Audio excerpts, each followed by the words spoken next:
नमस्कार दोस्तों, मैं विनोद कुमार सचान कृषि संस्कृति चैनल के माध्यम से आज आपके सामने एक बार फिर आज का विषय है फसल पोषक तत्व प्रबंधन। जैसा कि सभी लोग जानते हैं कि फसलों को 16 पोषक तत्वों की ज़रूरत होती है और उनमें से 3 पोषक तत्व ऐसे हैं जो कुदरत से मिलते हैं, कार्बन, हाइड्रोजन और ऑक्सीजन। और पौधे का जो 95% हिस्सा है जो निर्माण है वो कार्बन, हाइड्रोजन और ऑक्सीजन से मिलकर के ही होता है। जब हमारा पौधा सूर्य की रोशनी में अपनी हरी पत्तियों के माध्यम से फोटोसिंथेसिस की क्रिया करता है तो उस समय वो हाइड्रोजन, कार्बन और ऑक्सीजन का उपयोग करता है। और जैसा कि सभी लोग जानते हैं कि कोई भी फसल, कोई भी पौधा, कोई भी वृक्ष फोटोसिंथेसिस करके और भोजन का निर्माण करता है, कार्बोहाइड्रेट बनाता है। तो जो पौधे का जो टोटल वेट है, जो किसी भी फसल की जो उपज है उसका 95% जो निर्माण है वो कार्बन, हाइड्रोजन, ऑक्सीजन के माध्यम से होता है। शेष जो 5% हिस्सा है वो ज़मीन में जो हम पोषक तत्व पाए जाते हैं उनसे पौधा अपना पोषण लेता है। अब इन जो 5% हिस्सा बचता है उसमें हमारे जो है 13-14 पोषक तत्व हैं। सबसे पहले नाइट्रोजन, फास्फोरस, पोटास है। उसके बाद द्वितीयक पोषक तत्व में कैल्शियम, मैग्नीशियम, सल्फर है। और फिर zinc, iron, copper, manganese, boron, molybdenum, chlorine, nickel और सिलिकॉन है। ये जब हम कहते हैं संतुलित पोषक तत्व प्रबंधन, तो पिछले 50 सालों से संतुलित पोषक तत्व प्रबंधन के माध्यम से क्या करते थे हम कि नाइट्रोजन, फास्फोरस और पोटास को केमिकल फर्टिलाइज़र के रूप में देते थे। तो एक तरफ है संतुलित पोषक तत्व प्रबंधन और दूसरी तरफ हम क्या प्रयोग करते हैं, नाइट्रोजन, फास्फोरस, पोटास। तो ये संतुलन जो ज़मीन में पोषक तत्वों के बीच में होना चाहिए था वो बिगड़ जाता है।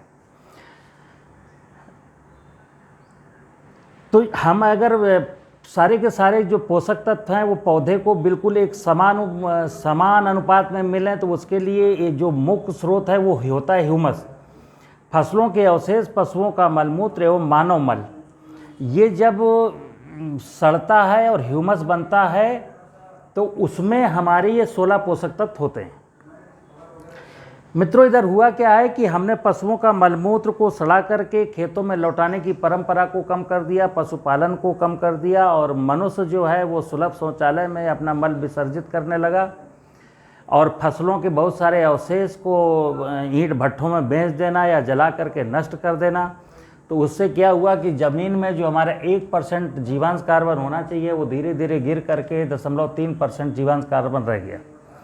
मुद्दा केवल इतना ही है मित्र कि हमें फसलों की उत्पादन लागत को घटाना है और उपज की गुणवत्ता को सुधारना है, मानव स्वास्थ्य को ठीक करना है।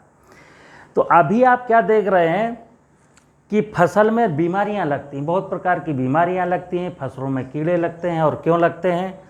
क्योंकि जब फसल को जो पोषण मिलना चाहिए वो पोषण नहीं मिलता तो फसलों में बीमारियां और इंसेक्ट लगते हैं। फिर हमको नष्ट करने के लिए हम नाना प्रकार के रसायन प्रयोग करते हैं। और ये किस्सा जो हमारा जो ये मेंटली जो मानसिक दिवालियापन है ना, इस विषय को ना समझ करके और कहीं और खो जाना, तो उसकी वजह से दिन पर दिन समस्याएं बढ़ती जा रही हैं। हुआ क्या कि फसलों में जब ये 16 पोषक तत्व जब बैलेंस में नहीं रहते हैं तो फसलों में बीमारियां लगती हैं।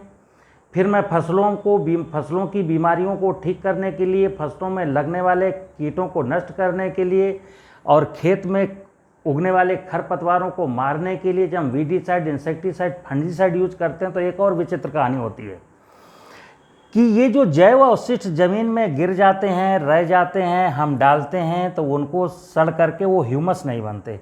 जब तक ये जैव पदार्थ सड़ करके ह्यूमस नहीं बनेंगे तब तक वो calcium, magnesium, sulphur, zinc, iron, copper, manganese, boron, molybdenum, chlorine, nickel, silicon ऐसे पोषक तत्व पौधों को नहीं मिलते। अब होता क्या है कि हम जो खाना खाते हैं तो चूँकि हमारे भोजन में जो पौधों को चाहिए पोषक तत्व वही हमको चाहिए, क्योंकि मुझे फसलों की उपज खानी है। तो आजकल आपको देखने में मिल रहा होगा, अभी एक लेटेस्ट इसी कोरोना महामारी में एक विषय आया कि साहब जिंक मतलब जिंकोविट दिया गया लोगों को कि साहब जिंक की कमी है, जिंक की पूर्ति हो जाएगी तो थोड़ा सा बॉडी में इम्यूनिटी पावर बढ़ जाएगी। मुद्दा ये कि हम ये जिंक गया कहाँ? हमारे शरीर में जिंक कम क्यों हुआ? तो मैं बता दूं आपको कि ज़मीन में 160 प्रकार के तत्व पाए जाते हैं, जिनमें से 60 तत्व घुलनशील होते हैं, और जो घुलनशील होते हैं वो सब पौधा लेता है। आप इस चित्र के माध्यम से देखिए कि ये एक पेड़ है, पेड़ की जड़ें हैं। ये कोई भी पौधा ज़मीन से नाइट्रोजन, फास्फोरस, पोटास, जिंक ऐसा ढूंढ ढूंढ के नहीं लेता है। पौधे की जड़ ज़मीन से केवल पानी पीती है, और पौधे की पत्तियां फोटोसिंथेसिस करके भोजन बनाती हैं। तो सूर्य की रोशनी के माध्यम से, क्लोरोफिल के माध्यम से फोटोसिंथेसिस क्रिया के बाद जो कार्बोहाइड्रेट बनता है पूरे पौधे में सप्लाई होता है। इधर ज़मीन से जड़ें जो है पानी लेती हैं और पूरे पौधे में सप्लाई करती है, एक क्रम है। अब पौधे की जड़ जब पानी पीती है तो उसमें जो भी पोषक तत्व घुलनशील अवस्था में होता है वो सब जड़ लेती है। अब अगर उसमें 60 तत्व हैं और 60 घुलनशील हैं तो 60 तत्व जाएंगे। अगर 16 तत्व हैं आवश्यक हैं, 16 ही तत्व केवल मान लेते हैं कि 16 17 ही तत्व हैं, तो वो 16 17 तत्व जाएंगे। अब अगर ज़मीन में किसी तत्व की कमी हो गई है तो वो तत्व इस पौधे में नहीं जाएगा। तो इसका जो उपज होगी, जो पशु खाएगा या मनुष्य खाएगा, तो अगर जिस तत्व की कमी हो चुकी है पौधे में तो वो तत्व उसमें कम पाया जाएगा। जैसे कह देते हैं लोग कि गेहूं में इतना % कैल्शियम होता है, गेहूं में इतना % जिंक होता है, फला सब्जी में ये विटामिन होता है, फला में ये होता है। ये ज़रूरी नहीं कि होता हो, ये तब होगा जब ज़मीन का सिस्टम मेरा सही होगा, यानी ज़मीन में ह्यूमस की मात्रा 1% होगी।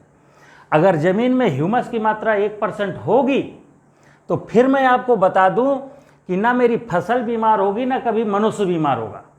ये जो आज की तारीख में बीमारियों का प्रकोप बढ़ता जा रहा है मनुष्य में, लाइलाज बीमारियों का, तो उसकी वजह क्या है? वजह मुझे समझनी है और उस वजह को परमानेंट ठीक कर देना है, ताकि हमारी जो कृषि है, हमारे देश के जो नागरिक हैं वो हंसता मुस्कुराता जीवन जी सकें।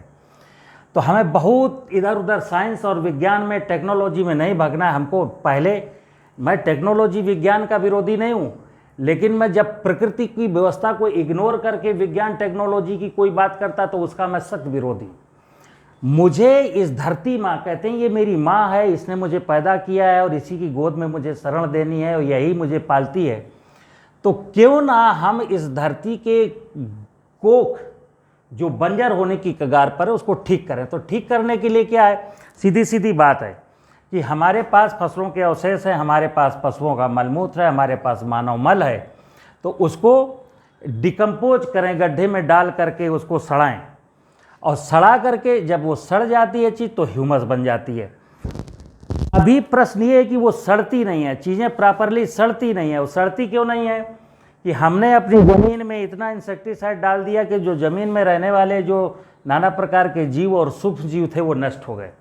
तो हमें ये रसायन डालने बंद कर देने ज़मीन में। ध्यान रखिए किसान भाइयों, जब तक आप रासायनिक उर्वरकों का और फसल सुरक्षा रसायनों का प्रयोग बंद नहीं कर देते, तब तक आपकी किसी भी समस्या का समाधान देश के, विश्व के किसी भी वैज्ञानिक के पास नहीं है। क्योंकि मैंने बताया कि कृषि का जो संपूर्ण दारोमदार है, फसल उत्पादन का जो संपूर्ण दारोमदार है, वो भूमि की उर्वरता पर निर्भर करता है। और भूमि की उर्वरता इस बात पर निर्भर करती है कि उसमें आपने जैव अवशिष्ट कितने डाले हैं, और जैव अवशिष्ट ह्यूमस बने वो इस बात पर निर्भर करते हैं कि ज़मीन में रहने वाले जीव एवं सूक्ष्म जीव बचे हैं कि नहीं बचे हैं। तो ये कब बचेंगे? जब हम ज़मीन में रसायन डालना बंद कर देंगे। और अगर हम रसायन डालना नहीं बंद करते हैं तो ये जान लीजिए, ना मेरी फसल स्वस्थ रह सकती है, और फिर उस फसल का उपज जो खाएगा ना वो व्यक्ति स्वस्थ रहता है। और मृग मारीचिका की तरह, कहते हैं ना, कस्तूरी कुंडल बसे मृग ढूंढे बन माई। तो हमारी खुशियों का, हमारी कस्तूरी जो है, हम धरती की गर्भ में, धरती की नाभि में है, और हम इधर उधर खोजते फिर रहे हैं। तो मित्रों, मैं आपको बताऊं, जो लोग डायरेक्ट किसान हैं मेरी बात सुनते हैं, जो ऐसे अधिकारी हैं, ऐसे प्रसारकर्मी हैं जो किसानों के पास जाते हैं और उनकी आय को दोगुना करना है, उनकी उपज की लागत को घटाना है, उनका ये करना है, वो जो कुछ भी करना हो, तो ये जान लीजिएगा कि हम खेत में कोई फसल बोते हैं तो उपज के लिए बोते हैं। फिर उसकी उपज मेरी पर्याप्त हो जाए, उपज की क्वालिटी अच्छी बनी रहे, उसका स्वाद अच्छा बना रहे, उसके लिए ज़रूरी है कि ज़मीन में समस्त प्रकार के पोषक तत्व तो सफिशिएंट मात्रा में होने चाहिए। और सफिशिएंट मात्रा में, संतुलित मात्रा में तभी हो सकते हैं जब ज़मीन से जो मैं लाया हूँ उसको ज़मीन को रिटर्न करूँ। और रिटर्न किस रूप में करूँ? भूसे के रूप में नहीं, ह्यूमस के रूप में। तो ह्यूमस कौन बनाएगा? ह्यूमस जो है बायोडाइवर्सिटी में जो नाना प्रकार के ज़मीन में रहने वाले जो जीवन है, जो जीव हैं, जो माइक्रो ऑर्गेनिज्म है, वो बनाएंगे। तो कृषि को ऐसे हमें समझना है कि कृषि का संपूर्ण दारोमदार जो ज़मीन की उर्वरता है उस पर निर्भर करता है, और ज़मीन की उर्वरता जैव अवशिष्ट और ह्यूमस पर निर्भर करती है। तो कहते हैं एक है साधे सब सदै, सब साधे सब जाए। ज़मीन में अगर हम ऑर्गेनिक कार्बन की मात्रा को बढ़ा देंगे तो कृषि की लगभग सभी समस्याएं अपने आप निपट जाती हैं। 1% जीवांश कार्बन जैसे ही ज़मीन में होगा तो जो मैं बार बार फसलों को पानी देता हूँ उस पानी की देने की प्रक्रिया से मैं बाहर आ जाऊँगा। और जब ज़मीन में इतना परसेंट 1% ह्यूमस हो जाता है तो वर्षा का पानी तेज़ी के साथ नीचे जाता है, तो जो भूगर्भ जल स्तर है वो भी ऊपर उठता है। भूगर्भ जल ऊपर आने के लिए दो ही रीज़न है कि मैं ज़मीन से पानी निकालना कम करूं और बरसात का पानी नीचे जाना शुरू कर दूं।